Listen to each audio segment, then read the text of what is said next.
नमस्कार। दोपहर के 3 बजने को हैं। आप देख रहे हैं आज तक। आपके साथ मैं हूं चित्रा त्रिपाठी। आज की सबसे बड़ी खबर पर लगातार आज तक की नजर बनी हुई है। चीन पर अब बड़ी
नमस्कार, दोपहर के 3:30 बज चुके हैं। आप देख रहे हैं आज तक, आपके साथ मैं हूं चित्रा त्रिपाठी। इस वक्त की सबसे बड़ी खबर यह है, प्रधानमंत्री नरेंद्र मोदी ने चीन मामले पर पहली बार अपनी चुप्पी तोड़ी है। उनकी ओर से स्पष्ट तौर पर कहा गया है कि संप्रभुता सर्वोच्च है, हमारे जवानों का बलिदान व्यर्थ नहीं जाएगा।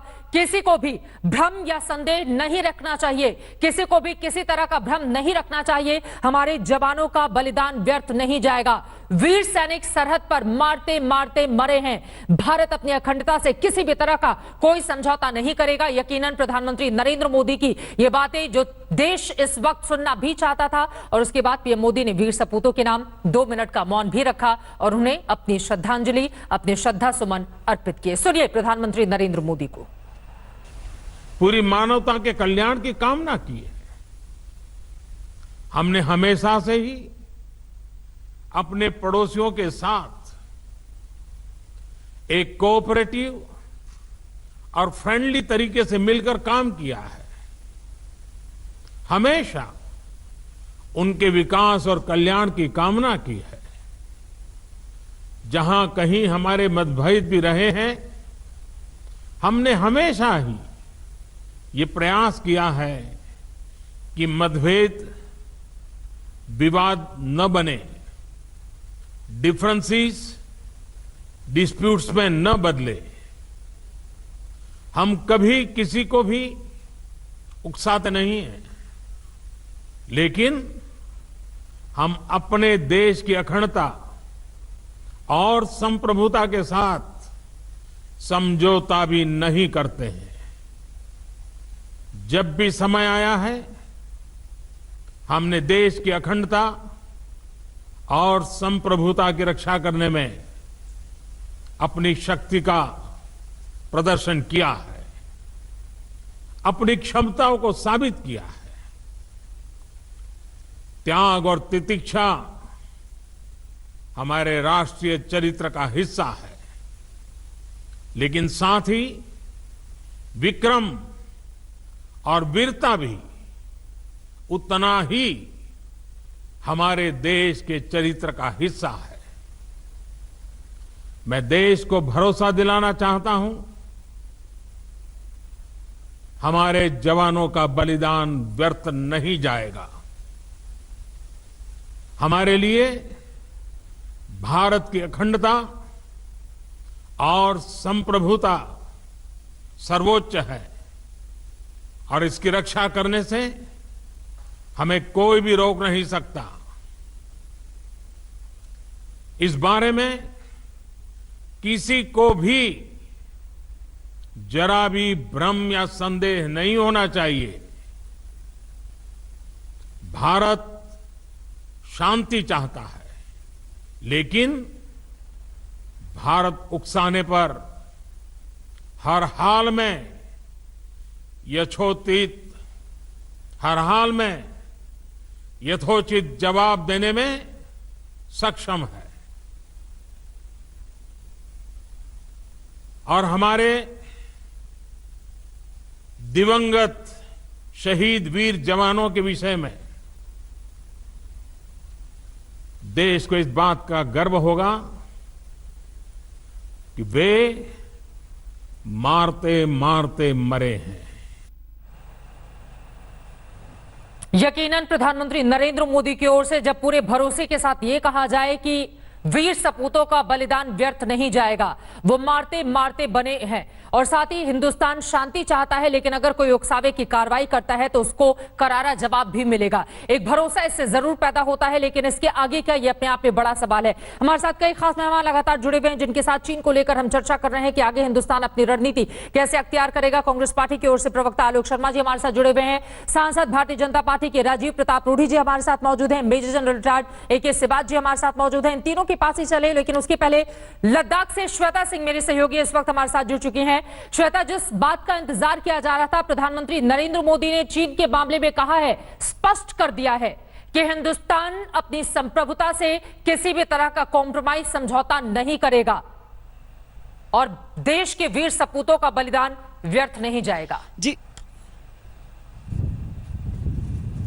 जी चित्रा, ये शब्द बहुत जरूरी थे। दरअसल प्रधानमंत्री की चुप्पी ऐसे समय में बहुत ज्यादा चुभ जाती है और साथ ही सैन्य बलों को भी ये जानना होता है। देखिए, टॉप ब्रास से तो बातचीत उनकी चलती रहती है, वो संपर्क में रहते हैं, वरना रक्षा मंत्री के संपर्क के जरिए उन्हें सारी खबरें मिलती हैं। लेकिन बहुत जरूरी होता है कि अगर देश की अगुवाई कोई कर रहा है, देश का नेतृत्व कोई कर रहा है, तो वो इस समय भरोसा दे। और देश भी जानना चाहता है कि क्या वाकई हम कुछ करने वाले हैं। वैसे लद्दाख की खबर मैं आपको दे दूं चित्रा, कि यहां पर मुझे ऐसी कोई कमी नहीं नजर आई जो भारत को करनी चाहिए थी। जैसे हमने देखा कि किस तरीके से ट्रेन को रोका गया, जो बीआरओ के लिए मजदूर यहां पर आने थे, लेकिन आज जब फ्लाइट से आते हुए भी मुझे तमाम ऐसे मजदूर मिले जो सड़क निर्माण के लिए यहां पर बुलाए गए हैं।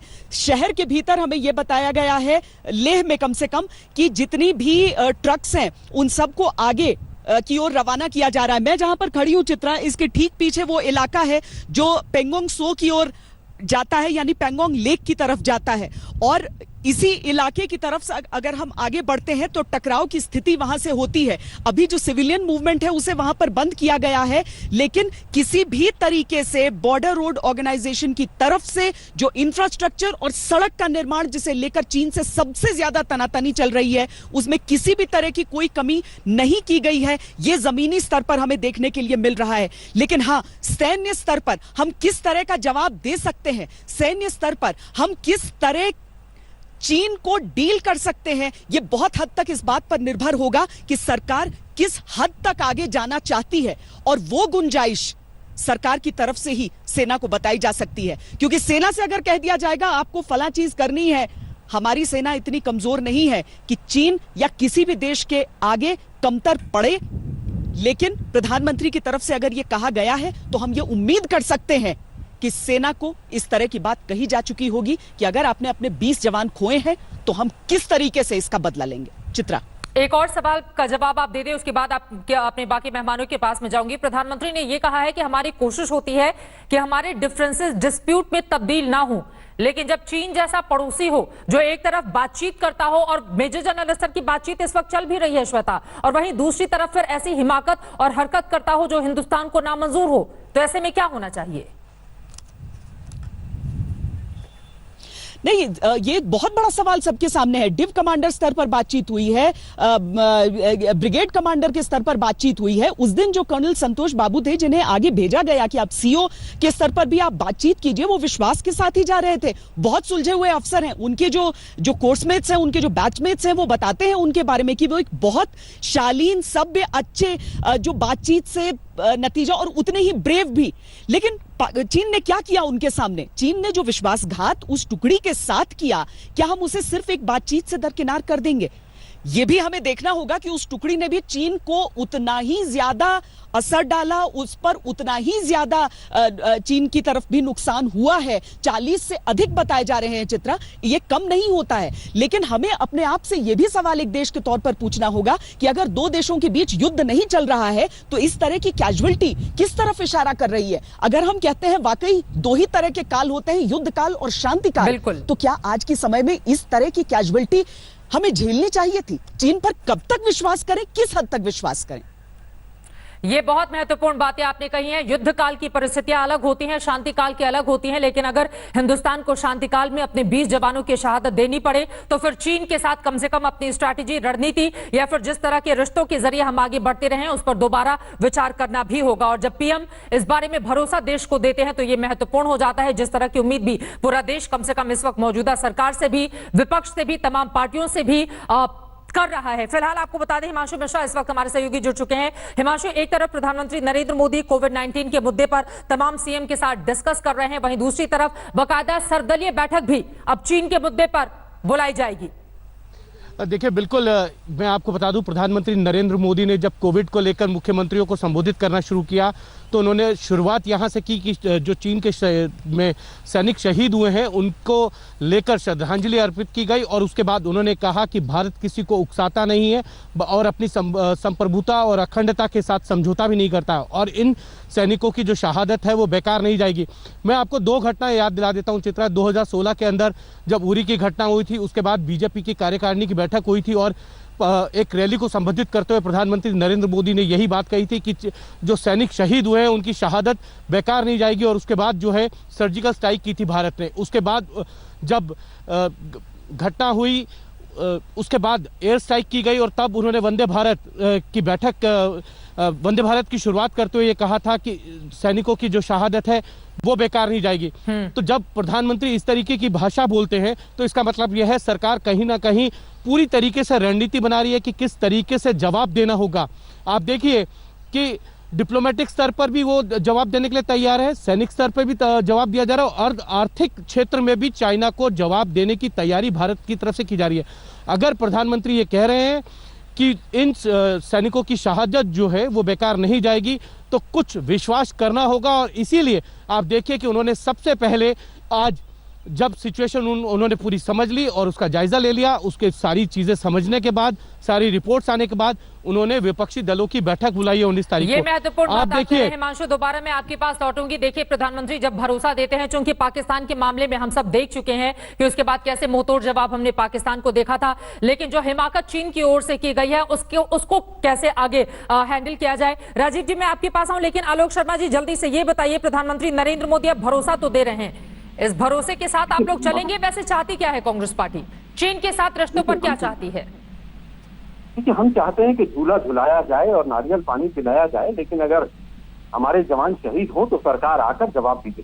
2014 की रैली अगर होती है और मोदी जी कहते हैं लाल आंख करनी चाहिए और आज मोदी जी का पहला संबोधन 20 जवानों की शहादत के बाद आता है तो शब्द है मानवता, कल्याण, कोऑपरेटिव, मतभेद विवाद में ना बदल जाएं।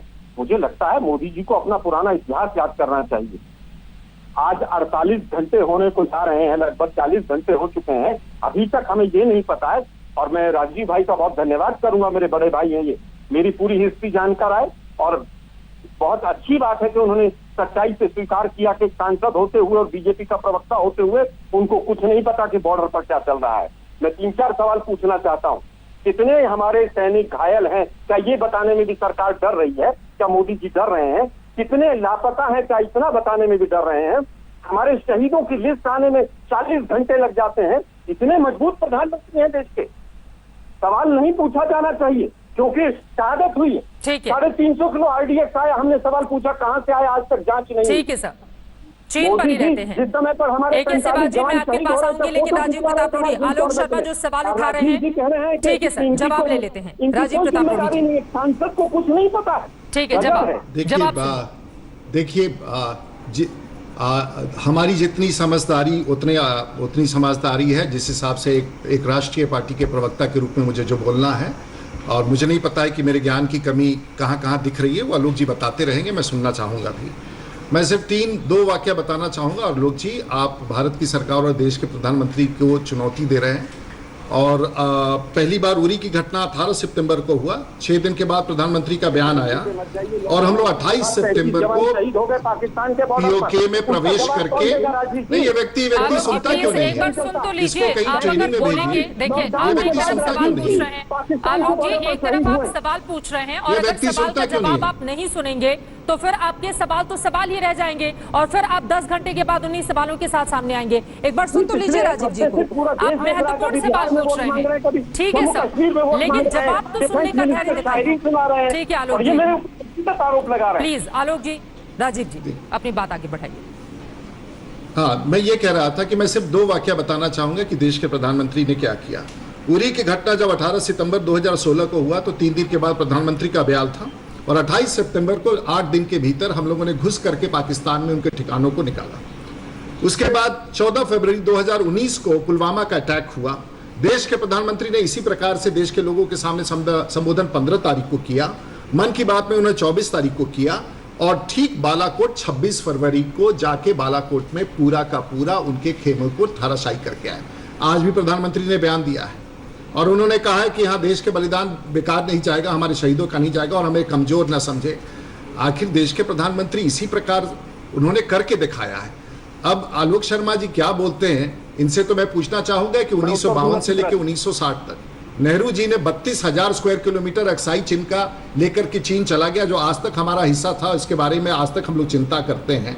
लेकिन उन्होंने कहा कि वहां तो घास तक नहीं उगता है वो चला गया तो क्या होगा? इन लोगों को कहिए कि अपने इतिहास में भी जाके देखें, और आज के जब इतना संवेदनशील वातावरण है उसमें इनको राजनीति सूझ रही है, तो स्वाभाविक तौर से कांग्रेस पार्टी के प्रवक्ता या उनके पैनलिस्ट इस प्रकार का बयान देंगे तो उनका अस्तित्व जिस प्रकार से सिमट करके 44 या 52 हो गया लोकसभा में, वो आने वाले दिनों में और खत्म हो जाएगा। मैं आपसे ये आग्रह करूंगा, देश संकट काल से गुजर रहा है, चाहे वो कोरोना हो चाहे जो घटना हो, हम सब, मैंने सिर्फ इतना ही कहा कि हमारे पास उतना ही जानकारी है जो भारत की सरकार ने MEA ने दिया है, उससे मैं कोई टिप्पणी में बाहर नहीं जाऊंगा। फिर ये व्यक्ति कहते हैं कि इनको कुछ नहीं पता है, भारतीय जनता पार्टी के प्रवक्ता है, तो अज्ञानता का उत्तर नहीं हो सकता है। और अज्ञानता की स्थिति में कोई टेलीविजन चैनल पर आके कोई भी बयान दे, जब हमारे सिपाही लड़ रहे हैं, जब हमारे लोग नेगोशिएशंस में बैठे हैं, जब देश के प्रधानमंत्री बयान दे रहे हैं, तो कोई इस प्रकार का बयान करे तो मैं उसका उत्तर तो देना एकदम अनुचित समझूंगा। आलोक शर्मा जी, ये बात तो महत्वपूर्ण है ना, मैं तुरंत उसके बाद से बात जी आपके पास आऊंगी। नहीं, एक सेकंड सर, सवाल तो सुन लीजिए, सवाल तो सुन लीजिए। हमारे फौजी वहां पर लड़ रहे हैं,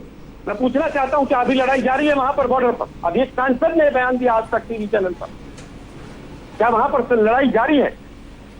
और क्या डिफेंस मिनिस्टर मानसून सत्र से पहले मौनी बाबा ही बने रहेंगे कि मानसून सत्र में ही वो शहीद परिवारों को जवाब देंगे?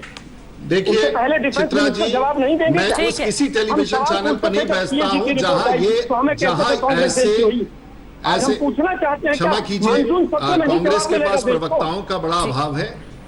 इनके पार्टी में ना कोई प्रवक्ता बचे हैं, कोई सुझाव प्रवक्ता तो ये बात नहीं करता।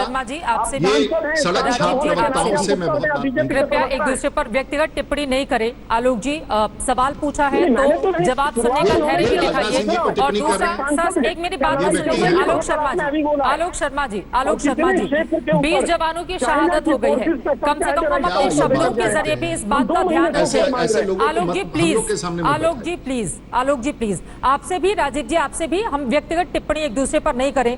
लेकिन आलोक शर्मा जी, एक और महत्वपूर्ण बात है, आपने तमाम चीजें तो गिना दी हैं, लेकिन इतिहास के आईने में जब झांक कर हम देखने की कोशिश करेंगे तो जिस PM नेहरू के बयान का वो जिक्र कर रहे थे, उन्होंने तो उस दौरान संसद में ये कहा था कि अक्साई चिन्ह में घास नहीं उगता तो हम क्या करेंगे उस जमीन का। अच्छी बात चित्रा जी आपने कही कि आज भी टीवी एंकर पंडित नेहरू पर ही अटके हुए हैं। आलोक शर्मा जी, एक सेकंड सर, आलोक शर्मा जी, आलोक शर्मा जी, आलोक शर्मा जी, मैं बिल्कुल उनसे सवाल पूछ रही हूँ। आलोक शर्मा जी, मैं बिल्कुल उनको नहीं बचा रही हूँ। आलोक शर्मा जी, आपसे तू मैं मुझे तब नहीं करनी है जब हमारे 20 जवानों की शहादत हुई हो। मैं बहुत गंभीरता से डिबेट कर रही थी और मैं उम्मीद कर रही थी कि उसी तरह के शब्दों का आप भी परिचय देंगे, लेकिन अगर आप मेरे ऊपर व्यक्तिगत हमला करेंगे तो मैं आपकी आवाज, एक सेकंड सर, एक सेकंड सर, आप ये डिसाइड नहीं करेंगे कि एंकर क्या बोलेगा और क्या नहीं बोलेगा। आलोक शर्मा जी, उन 20 जवानों के चेहरे को देखिए, उनके परिवार को देखिए, देश एकजुट रहे, दुश्मन से लड़ना है, आपस में नहीं लड़ना है। आलोक शर्मा जी, आपस में लड़ने के लिए पूरा जीवन पड़ा हुआ है, चुनाव आने में अभी बहुत वक्त बाकी है, लेकिन जब नेशन फर्स्ट की बात हो तो एकजुट होकर आगे बढ़ने की जरूरत होती है, टीवी एंकर पर हमला करने की जरूरत नहीं होती है। आलोक शर्मा जी, कांग्रेस के प्रवक्ताओं को यह समझना होगा। एक छोटे से ब्रेक के बाद फौरन हाजिर होंगे, आप देखते रहिए आज तक। नमस्कार, मैं हूं अंजना ओम कश्यप। हमें उम्मीद है ये वीडियो आपको पसंद आया होगा। लेटेस्ट खबरों के लिए यूं ही देखते रहिए आज तक, और इस वीडियो के पसंद आने पर लाइक, शेयर एंड सब्सक्राइब करना ना भूलें।